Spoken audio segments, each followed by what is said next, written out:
Okay, class, tell me your kasalanan. I will grade it. Okay, let's go na dayon. Morning, sir. Ninako ko po yung cellphone ng kapitbahay namin. Ayan, brand new. Hindi na po alam. Ay, wow, very good. May Thank proof. you, sir. 98/100. Let's go. Next.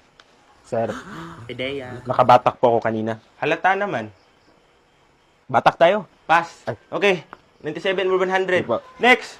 Bueno po, sir. Nakasira po ako ng pamilya. Kabit po ako ng happy dyan sa may police station. Opo.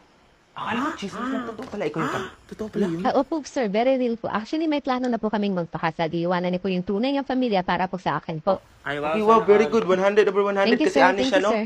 Okay, next. Sir, nasaksa ko po ng ice pick yung kapitbahay namin. Pinagkalat ba naman na nakabuntis ako? Hindi ka nakulong? Hindi naman po. Hindi ko rin alam. Okay. 98/100. Next. Sige, thank you, sir. Sir, nakabuntis po ako tas iniwan ko po yung responsibilidad. Okay, very good. 100/100. Next. Thank you, sir.